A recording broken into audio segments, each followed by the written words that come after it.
एक साल पहले सोशल मीडिया के ऊपर एक जोड़ा आग की तरह वायरल हुआ। एक साल बाद ऐसा हुआ कि वही बीवी जिनके लिए शेख सुल्तान मरे जा रहे थे, लाखों का सामान लेकर, सोना लेकर, गाड़ी के कागजात वो सब लेकर फरार हो गई।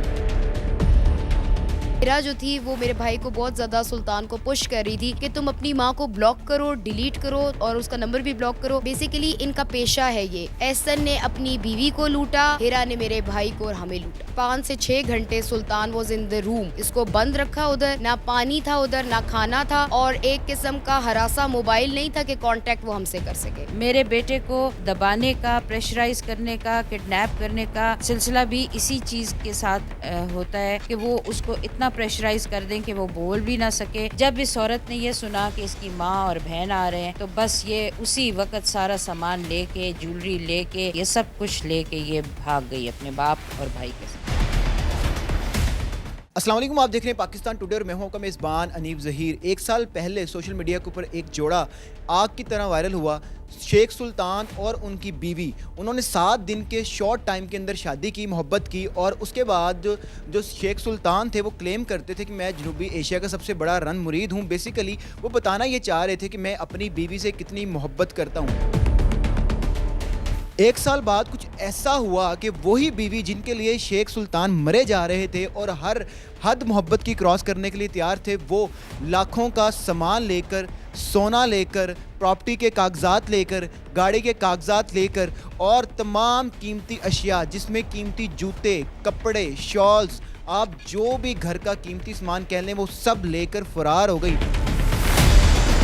आप देख सकते हैं मेरे साथ शेख सुल्तान की वालदा और बहन मौजूद हैं। शेख सुल्तान के क्लिप्स चल रहे होंगे। वो इस वक्त इस हालत में हैं कि अगर वो बात करते हैं तो उनका सांस फूलता है, सांस रुकता है। मेरे साथ एक रस्सी देख सकते हैं, ना सिर्फ फरार हुई हैं बल्कि उनको धोखे से अपने घर कोहाट बुलवाया है। कोहाट बुलवाकर उनको अगवा किया है। 6 घंटे उनको कमरे के अंदर बंद रखा है, भूखा प्यासा। उसके बाद कोहाट से लाहौर 9 घंटे का सफ़र ये रस्सियों में बांधकर शेख सुल्तान को यहाँ लाया गया और उनके घर वापस छोड़ा गया। ये सारी सूरत हाल है। बात करते हैं। अस्सलाम वालेकुम। जी वालेकुम अस्सलाम। अच्छा, मेरी बहन पहले बताएं कि हम भी शेख सुल्तान साहब को मिलते रहते हैं और बड़े वो खुश थे, बड़े अच्छी एक हैप्पी मैरिड लाइफ वो गुजार रहे थे। एकदम क्या हुआ सारा? बेसिकली जी हम तो पिंडी में, रावलपिंडी में रहते थे। हम तो कभी इधर आए ही नहीं, ना हमने सुल्तान की लाइफ में कभी अमल दखल किया, ना उसकी वाइफ चाहती थी कि वो हमसे रब्ता रखे, ना मुझसे, ना मेरी मदर से, ना मेरी बड़ी बहन से। तो हम लोग नहीं उसमें इंटरफेयर करते थे। दे वर लिविंग हैप्पीली। हुआ ये कि सुल्तान ने बताया कि 13 अगस्त को जो अभी राब्ता ख़त्म हुआ था, ये आप लोगों ने खुद किया था या करवाया गया? ये उसकी बीवी ने शर्त रखी थी कि या तो तुम्हारी माँ और बहनों को चुन लो या मुझे चुन लो। तो सुल्तान क्योंकि एक इनोसेंट इंसान है, मासूम है, उसने ये सोचा कि मेरा घर बसा रहे तो चलो मैं अपने घर वालों से ना मिलूं, बात ना करूं क्योंकि इस औरत को नहीं पसंद, तो मेरा एक शादीशुदा लाइफ में डिस्टर्बेंस ना है। आप लोगों ने भी इंटरफेयर नहीं? नहीं, हमने नहीं किया। अल्हम्दुलिल्लाह हमने कभी भी नहीं किया, ना हमारा इंटरेस्ट था, क्योंकि हमने कहा है तो हमारा खून है, कभी ना कभी वापस ज़रूर आएगा। उसके बाद 13 अगस्त को क्या? 13 अगस्त को जी हुआ ये कि मैं और मेरी अम्मी तो रावलपिंडी में थे। यहाँ पे लाहौर में ये वाक़या हुआ कि दोनों मियाँ बीवी हैं, ज़ाहिर है इनके बीच में कुछ अनबन हुई। सब कुछ सुबह ठीक था, इन्होंने इकट्ठे नाश्ता किया, सारा कुछ अनबन इस वजह से हुई कि हिरा जो थी वो मेरे भाई को बहुत ज़्यादा सुल्तान को पुश कर रही थी कि तुम अपनी माँ को ब्लॉक करो, डिलीट करो और उसका नंबर भी ब्लॉक करो, और अम्मी को ना कोई बहुत नावाजिब गंदी गालियाँ भी दे रही थी। तो उस पर सुल्तान गॉट एंग्री, उसको थोड़ा बुरा लगा, उसने डांटा इसको कि तुम मेरी अम्मी को कर्स नहीं कर सकती और मैं अपनी अम्मी का नंबर कभी ब्लॉक नहीं करूँगा। वो एक सिंगल पेरेंट है, खुदा ना खास्ता कोई वाक़या हो जाता है, कुछ हो जाता है, हादसा हो जाता है, कोई प्रॉपर्टी का प्रॉब्लम होता है, मैं अपनी अम्मी से रब्ता रखता हूँ। तुम्हारे कहने पे ठीक है मैं बात उस तरह नहीं करूँगा, लेकिन मुझे एमरजेंसी के लिए अम्मी का नंबर ब्लॉक नहीं कर सकती। इतनी सी बात थी। उसके बाद क्या हुआ? क्योंकि सुल्तान साहब 14 को चले गए एक इवेंट की होस्टिंग के लिए। उसके बाद वहाँ से उनको कहाँ लेके जाया गया? 14 को जब ये सुल्तान साहब गए हैं अपने इवेंट की होस्टिंग के लिए, हुआ ये है कि ये वहाँ पे मर्दान में थे, बड़े खुश, इनका काफ़ी अच्छा स्पोर्ट में इनको बड़ा अच्छे इज़्ज़त से बुलाया गया था। सुल्तान के दिल में क्योंकि कोई फतूर नहीं था, कोई बुग़्ज़ कीना नहीं था, तो सुल्तान ने बड़े प्यार से अपने साले एहसन ज़िया को कॉल करके कोहाट से इनवाइट किया कि तुम भी आओ मेरे इवेंट पे, इधर बड़ा अच्छा स्वीट बुकड है, खाना पीना है और कज़न्स को भी लेके आओ जो इसके मामूओं के बच्चे हैं। एहसन ने इसको बोला, एहसन ज़िया ने, कि सुल्तान भाई मुझे आधा घंटा दें तो मैं आपको कॉल बैक करके बताता हूँ। अब वो जो आधा घंटा था ना अनीब, उसके अंदर ये क्या कहते हैं, हिरा ज़िया ने, एहसन ज़िया ने, इसके बाप ज़ियाउल हक, ज़ियाउल कमर ने, समीना ज़िया ने, इन सब ने मिलके एक पूरी प्लानिंग बनाई, और इम्तियाज़ चौधरी जो इसका मामू है, इन सब ने प्लानिंग बनाई कि इन्होंने किस तरह मेरे भाई को वहाँ पर एबडक्ट करना है, अगवा करना है और उसको हरास करना है। अब ये मेरे भाई की नॉलेज में कुछ भी नहीं था। अब एहसन की थोड़ा सा बैकग्राउंड बताना चाहूँगी।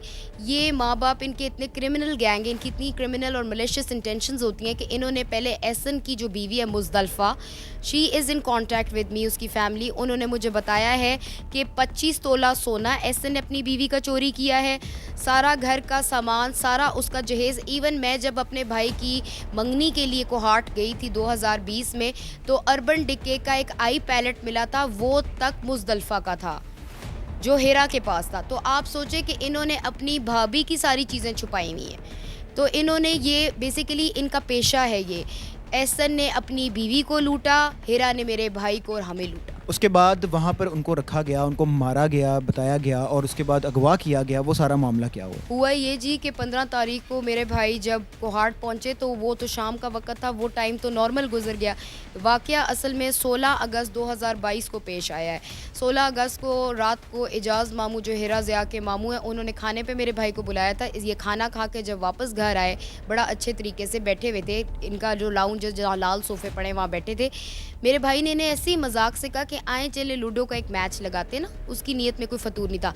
एकदम से इसका बाप खड़ा हो गया, उसने लुंगी पहनी हुई थी और बनियान पहनी हुई थी। तेरी ये औकात और तेरी ये जुर्रत कैसे कि तूने मेरी बेटी को ये कहा। मेरे भाई ने कहा क्या मतलब है आपको, हो क्या गया। इनकी आपस में लड़ाई झगड़ा हुआ, बीच में इसका मामू भी आ गया, इम्तियाज़ चौधरी, उसने चादर पहनी हुई थी और असला उसके पास था, गन। वो बार बार शॉल साइड पे करके ना असला दिखाता था कि मैं तुझे अभी इधर ही मार दूंगा, और पॉइंट कर करके वो सुल्तान को ये कहता रहा, तू किसका बच्चा होता है, तू जाके माँ की गोद में भी छुपेगा ना लाहौर में, तो मैं तुझे उधर भी आके कत्ल कर दूंगा। उसमें ज़ियाउल कमर, एहसन ज़िया, समीना ज़िया और इम्तियाज़ चौधरी इन्वॉल्व हैं इस सारी किडनैपिंग के मामले में। इन्होंने उसको वहाँ पे ज़दो खौफ किया, वहाँ पे डराया धमकाया, जान की धमकियाँ दी और इसका फ़ोन स्नैच कर लिया। मेरा भाई गुस्से में आ गया, इसने कहा मैं अपना सामान पैक करके मैं जा रहा हूँ। ये जब कमरे में गया, धोखे से इन्होंने इसको धक्का अंदर दे के दरवाज़ा लॉक कर दिया और मोबाइल सुल्तान का बाहर रह गया, और सारी रात एहसन इसका मोबाइल छेड़ता रहा। और कितने घंटे कमरे के अंदर बंद? कम से कम मेरा ख्याल है 5 से 6 घंटे सुल्तान वॉज इन द रूम। इसको बंद रखा उधर, ना पानी था उधर, ना खाना था, और एक किस्म का हरासा मोबाइल नहीं था कि कांटेक्ट वो हमसे कर सके। उसके बाद क्या हुआ, क्योंकि ये एक तरह का अगवा था कि आप किसी को अपने घर बुलाकर 6 से 7 घंटे कमरे के अंदर बंद रख करके रखो। उसके बाद क्या हुआ? इन्होंने ये तक कहा कि हमने गेट को ताले मार दिए, तुम बाहर नहीं निकल सकते। मतलब इन्होंने गेट्स को भी ताले मार दिए, प्रॉपर इनकी प्लानिंग थी। दूसरा, इसके ससुर की एक बात मुझे बड़ी अजीब लगती है, वो बड़ी दाढ़ी रखता है और बड़ा सुन्नत वाला बनता है, नाउजुबिल्ला, घटिया इंसान। मेरे भाई को कहता है कि अगर तुम्हारी बीवी तुम्हें कहती है कि अपनी वालिदा को और बहन को ब्लॉक कर दो और उनसे कोई राब्ता ना रखो, तो बेटा अगर इससे तुम्हारा घर बसता है तो तुम कर देते ना। ये कौन सा वालिद है, मैं पूछना चाहती हूँ, ये कौन सा वालिद है जो कहता है अपने दामाद को कि अगर मेरी बेटी तुम्हें कहती है कि अपनी वालिदा यानी अपनी सास को और उसकी नंद को ब्लॉक कर दो तो तुम कर दो। मतलब ये बेसिकली बड़े घटिया लोग हैं। इन रस्सियों से बांध कर 9 घंटे का रास्ता तय करके लाहौर पहुंचे कोहाट से, क्या कहा? बेसिकली जी हुआ ये कि जब इन्होंने सुबह दरवाज़ा खोला तो समीना ज़िया मेरे भाई के सामने एक गिलास पानी का लेकर आई। शुक्र अल्हम्दुलिल्लाह उसने नहीं पिया, बिकॉज मेरा भाई आपको पता है लंबा चौड़ा है, उसको ये था कि वो इसको ड्रग कर दे बेहोश करने के लिए। शुक्र इसने वो पानी नहीं पिया। फिर उन्होंने क्या किया, जब वो झुका बैठा नीचे कि मैं अपने जूते के लेस बांध लूँ, इन्होंने ये रस्सियाँ लेके ना फ़ौरन इसके जूतों वाली साइड बांधनी शुरू कर दी। ठीक है, एक जूता उसने पहना हुआ था, एक उतरा हुआ था। इन्होंने ये पाँव इसके बांधे, हाथ बांधे, इसको धक्कम धक्का करके गाड़ी में लेकर गए हैं, क्योंकि ज़ाहिर 3 मर्द थे। इन्होंने तीनों ने और समीना ने मिलकर इन्होंने इसे बंद किया गाड़ी में, और गाड़ी में साइड्स पे चाइल्ड लॉक लगा दिए। 9 घंटे का सफ़र था कोहाट से लाहौर तक का, 1 सेकंड गाड़ी नहीं रोकी, जी वो गाड़ी जैसे किसी कैदी को लेकर आते हैं। 9 घंटे बांध के रखा और लाहौर लेकर आए। लाने का मकसद क्या था? यहाँ आकर फिर क्या क्या चीज़ें जो आपने देखी, सुल्तान जो बताते हैं कि सोना और ज्वेलरी और बाकी चीज़ें, वो सारे क्या मामला थे? यहाँ पर क्या? जब सुल्तान घर आए और सुल्तान ने अपना मेन डोर खोला तो वो देखते हैं कि जो घर बिल्कुल नॉर्मल था, उधर सारा सामान पैक था इस औरत का। उसके लिए बड़ी अजीब बात थी कि हिरा ने ऑलरेडी प्लानिंग से सारा कुछ पैक किया हुआ है। सुल्तान पे एक रात को बहुत ज़्यादा हल्ला गुजरा था और वो बहुत अपसेट था। उसने हिरा को कहा कि ठीक है, तुम अपना ये सारा सामान लेके जाओ, तुम्हारा बाप और भाई आए हैं, मेरी माँ की ज्वेलरी इधर रख के जाओ। तो एकदम से ये औरत जो पिछले साल रन मुरीदी का ड्रामा करती थी, अपनी आंखें बदल के कहती कौन सी ज्वेलरी, ठीक है, ये इसकी टोन थी। इसी तरह इसका बाप एकदम आ गया बीच में, कहता कौन सी ज्वेलरी, तुमने कौन सी ज्वेलरी हमें दी। इसके भाई ने भी ये कहा, ये तीनों आपस में पार्टी बन गए। मेरे भाई को गुस्सा है, मेरे भाई ने कहा किस किस्म की बातें कर रही हो। तो यहाँ पर क्या धमकियाँ हैं? यहाँ पे इन्होंने ये धमकियाँ दी कि जिस वक्त मेरे भाई को गुस्सा है, इनकी आपस में लान तान शुरू होगी। तो मेरा भाई ने हाथ उठाने की कोशिश की है ज़ियाउल कमर पर, यानी कि हिरा के बाप पर। तो हिरा बीच में आ गई और कहती है कि अगर तुमने मेरे बाप को या भाई को कुछ किया तो मैं अपने कपड़े फाड़ दूँगी। कोई ख़ानदानी औरत, कोई इज़्ज़तदार औरत ऐसी बात नहीं करती, ठीक है। उससे मेरा भाई घबरा गया, उसने अपने हाथ पीछे बांध दिए कि मेरे से कुछ होना। ये जान जान के मेरे भाई को ट्रिगर कर रहे थे, ओ बदजात, ओ तू हाथ लगाना मुझे, तू हाथ लगाना मुझे। आप मुझे बताएं कि एक इस तरह क्या वाकया हो चुका है। They were actually trying their level best because ये क्रिमिनल्स हैं, पार्टी टू क्राइम है। ये चाह रहे थे कि उसको प्रोवोक करके ये बेसिकली इस तरह का कोई हादसा हो जाए कि ये उनको मारे और ये मेडिकल करा लें और ये थाने में सच्चे हो जाएं और हम झूठे हो जाएं। मसला सारा जायदाद का। एक्चुअली ये इसीलिए ये सब कुछ कर रही थी ये औरत कि इसके जहन में यही चल रहा था कि इसको प्रेशराइज करके इसकी माँ को हर वक्त ब्लैकमेल किया जाए, क्योंकि इसकी माँ के पास पैसे हैं, सारा इसकी माँ के पास इख्तियार है, तो इससे वो किया जाए। क्योंकि ये हैबिचुअल्स हैं, ये इन्होंने अपने भाई की यानी कि अपनी भाभी की, अपनी बहू के साथ भी यही कुछ किया, मुज़दलिफ़ा के साथ। उसकी, वो भी शरीफ लोग हैं, कोहाट में है, उसकी सारी ज्वेलरी, उसका सारा जहेज़ इन्होंने, अभी भी इनके घर में उसी का जहेज़ पड़ा हुआ है और उसी की चीज़ें पड़ी हुई हैं और 25 तोला सोना उसका ये हज़म कर चुके हैं। और ये बिल्कुल एग्जैक्टली उन्होंने हिरा के साथ भी ये किया है कि उन्होंने जब देख लिया कि इसके पास ज्वेलरी है और सारा कुछ, और इसको, मेरे बेटे को दबाने का, प्रेशराइज़ करने का, किडनैप करने का सिलसिला भी इसी चीज़ के साथ होता है कि वो उसको इतना प्रेशराइज़ कर दें कि वो बोल भी ना सके और हम यहाँ से ज्वेलरी लेके बेटी को निकाल के हम भाग जाएं। जब इन्होंने सुना कि मेरे बेटे ने मुझे इनके सामने कॉल कर दिया, क्योंकि उस वक़्त वो कॉल कर सकता था, यहाँ पे था लाहौर में अपने घर में, तो उसने मुझे जब कॉल किया कि ये ज्वेलरी नहीं दे रहे और वो जा रहे हैं, तो मैंने कहा मैं अभी आ रही हूँ। मेरी क्योंकि मैं 1.5 साल से तो इधर आई ही नहीं। जब इस औरत ने ये सुना कि इसकी माँ और बहन आ रहे हैं, तो बस ये उसी वक़्त सारा सामान लेके, ज्वेलरी लेके, सारी चीज़ें तो ये पहले ही चुरा चुकी थी, वो मेरी अलमारी खाली कर चुकी थी, ये सब कुछ लेके ये भाग गई अपने बाप और भाई के साथ। 1.5 साल आपको मिलने नहीं दिया गया अपने बेटे से, उसके बाद अब आपको पता चल रहा है कि ये रस्सियों से बांध कर 9 घंटे यहाँ पर लेकर आए हैं। तो क्या समझते हैं, ऐसा क्या हुआ है, ऐसी क्या चीज़ थी कि जहाँ पे थोड़ी कमी रह गई और आपको इतनी प्रॉब्लम्स देखनी पड़ी? कमी क्या रहेगी जी, मेरे बेटे ने हमें अपने असली रिश्तों को छोड़ दिया इस औरत की खातिर। हालांकि मैंने अपने बेटे को बता दिया था कि मुझे इस औरत पे शक है कि ये गाड़ी के ऊपर इतनी हिस्टेरिक क्यों हो रही है, ये तुम्हारी गाड़ी बेच देगी, छुपा देगी, लेकर भाग जाएगी। इसीलिए मेरी बेटी ने जनवरी के एंड में इधर से गाड़ी लाहौर से ले गई थी। उस गाड़ी में इसके पेपर्स भी फ़ाइल पड़ी थी जिसमें इसके सारी रिपोर्ट्स थी कि ये बांझ औरत है, ये बच्चा पैदा करने के काबिल नहीं है।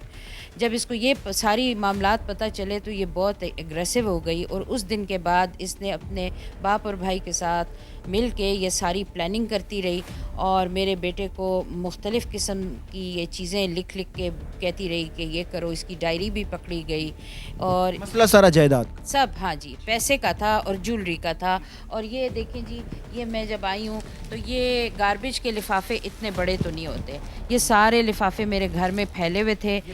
ये पैकिंग के लिए, ये मेरा बेटा उधर मर्दान में था और ये पीछे से सारी चीज़ें अपनी बांध के लिफाफों में डाल के ले गई। लास्ट पे एक ये डायरी मिली है जिसके ऊपर जो हीरा थी सुल्तान शेख की जो बीवी थी, उन्होंने प्रॉपर अपने टारगेट सेट किए हुए हैं, जिस टारगेट के अंदर ये लिखा हुआ है कि जो उनकी वालदा हैं उनका प्लॉट्स हैं एबटाबाद के अंदर, तो वो जो सेल परचेज़ होती है तो उस पर परसेंटेज डिमांड करे सुल्तान अपनी वालदा से। उसके बाद जो ये घर है वो नाम करे इनके। उसके बाद जो गाड़ी है वो उनको वापस दे। इसके अलावा ये 25 लाख ये लिखा हुआ है जी, छोटा सौदा अगर हो प्लॉट का तो उस पर 10% कमीशन, और बड़े सौदे पे जो 25 लाख से अबव है उस पर 2.5 से लाख से अबव बेसिकली कमीशन ले। मतलब कि ये जितने भी टारगेट रखे हुए थे, इन सब टारगेट से एक चीज़ पता चल रही है कि सारा जो मामला था वो प्रॉपर्टी का था, सारा मामला पैसे का था। वो चाहती थी कि जो सुल्तान शेख हैं इकलौता बेटा है वो अलग हो जाए, और अलग होकर जितनी प्रॉपर्टी इसके नाम है वो सारी इसको मिल जाए, जिसके ऊपर सुल्तान शेख ने थोड़ी रेजिस्टेंस की, जिसके बाद ये सारे नताइज भुगतने पड़े। बात सिर्फ इतनी है, ये बताने का मकसद सिर्फ ये है कि जब भी आप कोई भी रिश्ता कर रहे हो उसकी मुकम्मल जांच पड़ताल करें, क्योंकि सुल्तान शेख ने जब ये रिश्ता किया था सिर्फ 7 दिन के टाइम के अंदर किया था, जिसके अंदर कुछ नहीं देखा था। उनका बैकग्राउंड क्या है, कहाँ रहते हैं, क्या है क्या नहीं, उनकी बैकग्राउंड हिस्ट्री क्या है, और उन्होंने फ़ौरन से रिश्ता कर लिया था, जिसका नतीजा 1 साल बाद ये निकला है कि वही जो चीज़ें उन्होंने अपने पहले रिश्तों के साथ की थी वही सारी चीज़ें सुल्तान शेख के साथ भी हुई हैं। अब बात ये है कि ये इंसाफ चाह रहे हैं। इन्होंने एप्लीकेशन दी हुई है डिफरेंट जगह के ऊपर कि जो हमारा सामान वो लेकर गए हैं वो हमारा सामान रिटर्न कर दें, और जो भी चीज़ें उनके पास हैं वो सारी हमारी रिटर्न कर दें, हमारी प्रॉपर्टी की, हमारी गाड़ी की, हर चीज़ की चीज़ें रिटर्न कर दें। वो अपनी ज़िंदगी में खुश रहें, हमें अपनी ज़िंदगी में खुश रहने दें, लेकिन वो ब्लैकमेल करना चाह रहे हैं। उनकी सिर्फ डिमांड ये है कि हमारी चीज़ें वापस कर दें और कानूनी तरीके से वापस कर दें। तो इनकी बात सुनी जानी चाहिए, और जो भी इनको चीज़ें रिटर्न होकर इनको इंसाफ मिलना चाहिए। इसी के साथ मुझे दीजिए इजाज़त। अल्लाह हाफ़िज़।